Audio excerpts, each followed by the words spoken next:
Morning, everyone.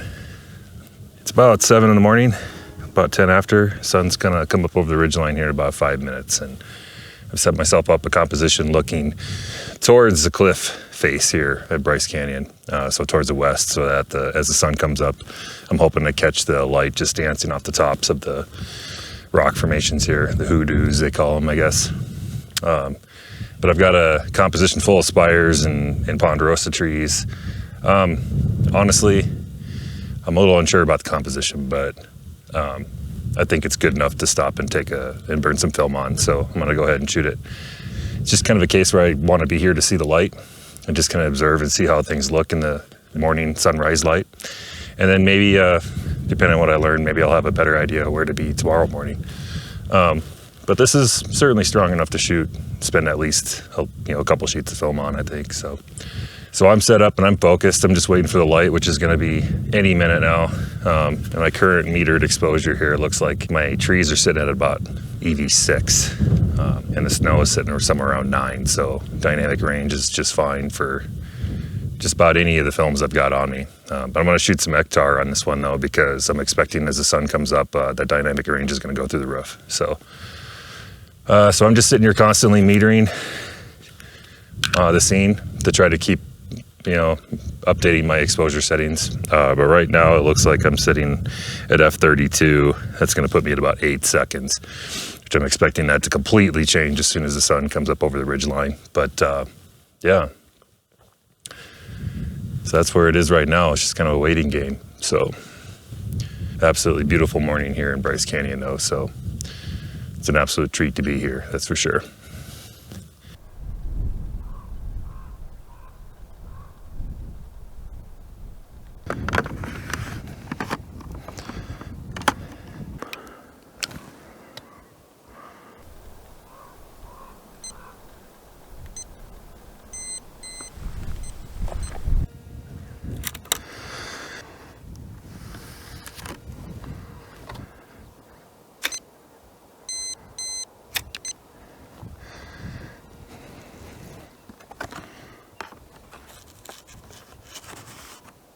So that's 2 sheets of Vector 100.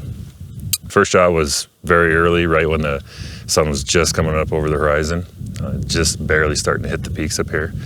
Light wasn't quite as bright, so that was at 4 seconds, f32. And then the second shot was a little later. It was getting quite a bit more sunlight, so it was a stop faster at 2 seconds, f32. Here's the pieces of film from that morning. It's a shame there was no cloud interest or anything, so the skies are pretty much blank. There's just nothing there. It's really bright too. It looks like this is the later exposure. The cliffs are a little brighter here, and you can see this light right here is further down than this right here. So this must be the earlier exposure, which I'm excited to see this one because the light was really soft, but it was warm on the cliffs. So I'm excited for that. Looks like these trees here are just super sharp too. Yeah, sharpness is good. They're absolutely razor sharp. So awesome. Excited for that. So I intentionally framed up this point-shaped rock in the left corner of the frame to kind of help anchor it. And then hoping that would help kind of guide your eye up into the composition. So I had to use just a little bit of front tilt to get the very tip of this in focus, as well as the trees way back here up on the top of the butte. So I'm excited that worked out.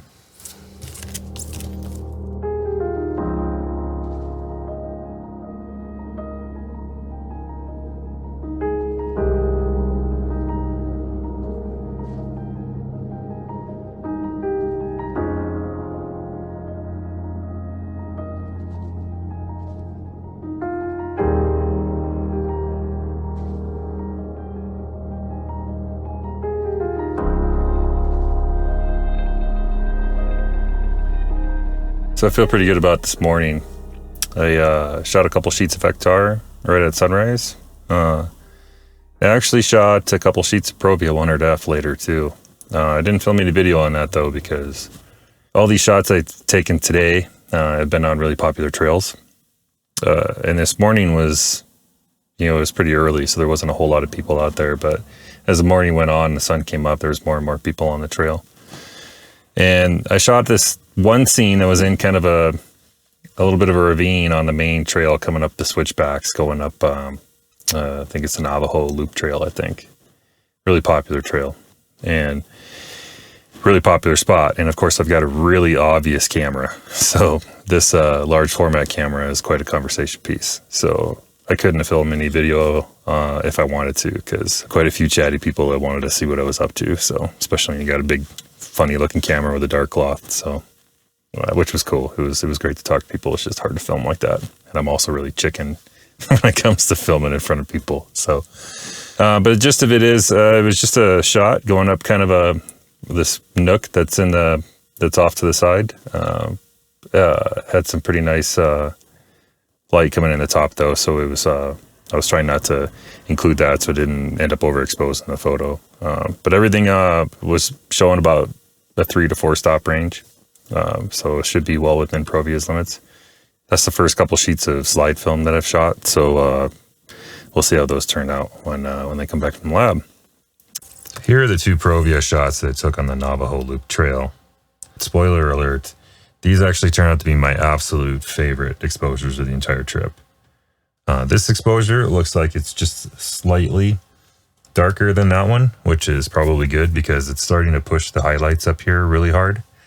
But I did get detail in both of them, so I think they're okay. They're slightly brighter than I expected them to be, but I think it actually turned out just about right, because right about here, if I had gone much darker, that would have been pure black. But there's detail in those shadows, so the sharpness on these is absolutely bang on. Yeah, razor sharp all the way through from here all the way to the back. And this was a tricky one because this whole slope was at an incline. So the rocks here were really close to the camera, and this back wall here was really deep in this slot, off the side of the main trail. And I wanted to make sure that I got all of this detail as sharp as I could, because these plants and this little bit of like waviness here is kind of what I think leads your eye up into the walls up here. It was really critical that I keep that in focus, but I wanted to make sure I didn't push these walls completely out too. So I stopped all the way down to f32, which is kind of where I've been shooting the camera on everything.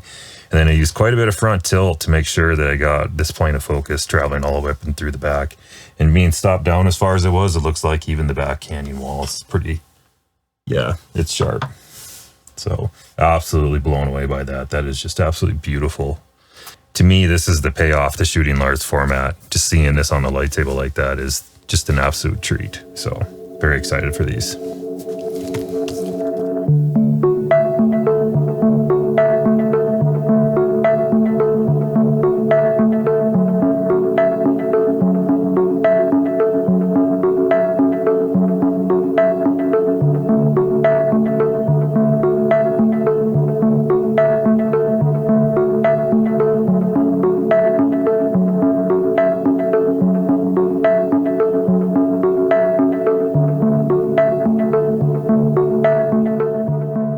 So the sunset tonight, I'm planning to hike back down either into the Navajo Loop, or I did the Queen's Garden this morning. That was really cool. So I'm probably going to head back down there tonight, see what I can work with. The Grand Vista shots are really kind of hard to shoot. I'm limited with my focal lengths unless I want to shoot digital. Purpose of this trip is kind of to focus on film though, so I'm trying to shoot the film camera as much as I absolutely can.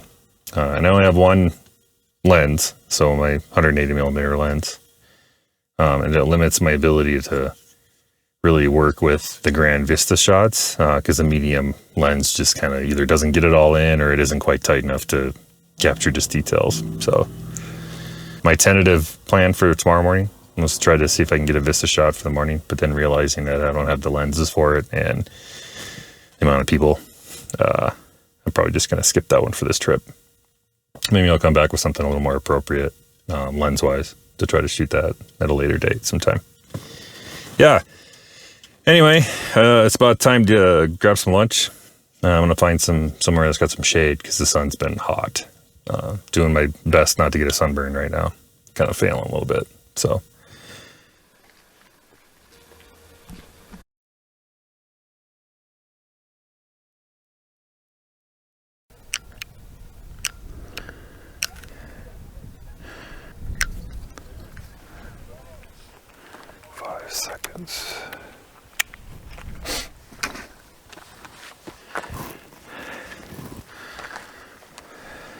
You're shooting 4x5? Yes. Wow. Dude.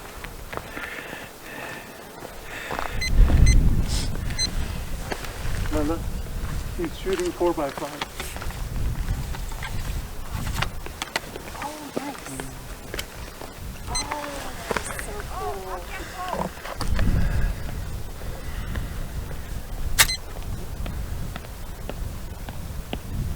You see the tree up there?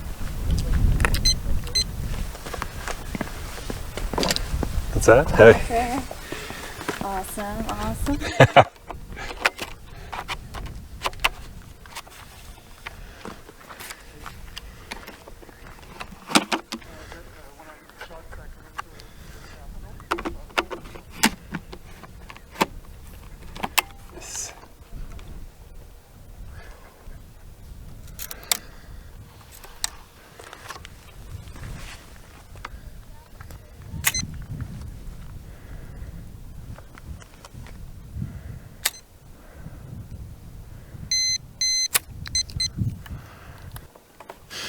I won't lie, it's been kind of a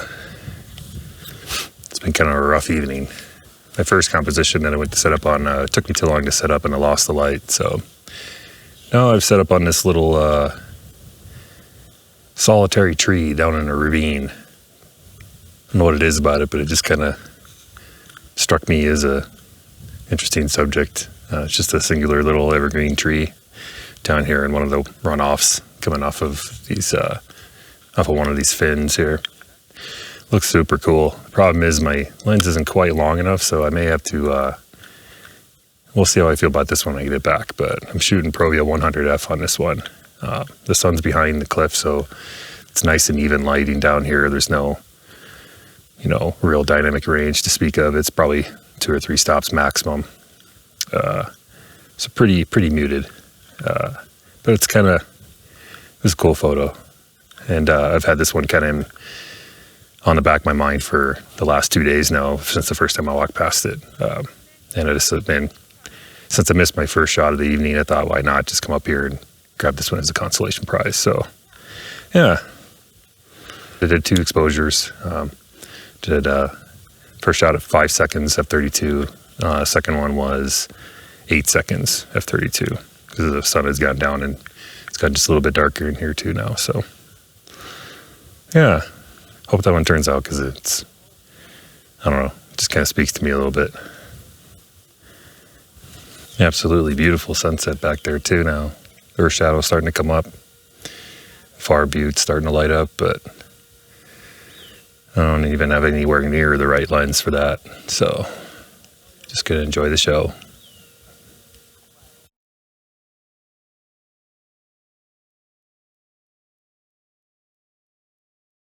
Here's the 2 Provia shots on that small tree. So this one was really tricky to meter for me, just because it was so flat. This whole thing was in shade. So this wall here, this is actually a geological feature they call a fin. So the sun had set behind all of this, and this whole thing was completely in shade. But then the Earth's shadow was rising in behind it, casting blue and purple light into the scene. And it looked great, but it was just like super flat, which made it actually difficult, because I was trying to meter, I think I was metering my highlights up here, and my shadows were somewhere down in here. The tree itself actually ended up being the darkest point. And the exposure turned out okay. It is brighter than I imagined. This one is better. This one's pretty bright. I think I might be starting to clip some detail up in here. Well, no, there's still detail, but this one's definitely the stronger of the 2. The one thing is just down here in a corner, there's a little bit of a distraction creeping in from another sandstone feature that actually was right here. My lens just wasn't quite tight enough to be able to crop in. So I may I'm going to end up cropping this just a little bit. Hopefully, I won't have to go too deep. Detail is just absolutely blows me away. Yep, they're pin sharp all the way from corner to corner everywhere. The tree itself, yep. Yeah, you can make out the individual evergreen needles. Absolutely fantastic. I was worried at first that these weren't going to turn out. I'm not sure why. Maybe I just thought that it wasn't going to make as good a composition as I thought it would, but I actually really like this. It's a little, it's really minimalist, maybe almost a little Thomas Heaton-esque. But I don't know. It was just something about the one singular tree bang in the middle, completely isolated in the middle of this just desolation, on the edge of a cliff, just about to fall off nonetheless. And something about it just metaphorically really spoke to me in the moment. And yeah, I was really happy with it. Awesome.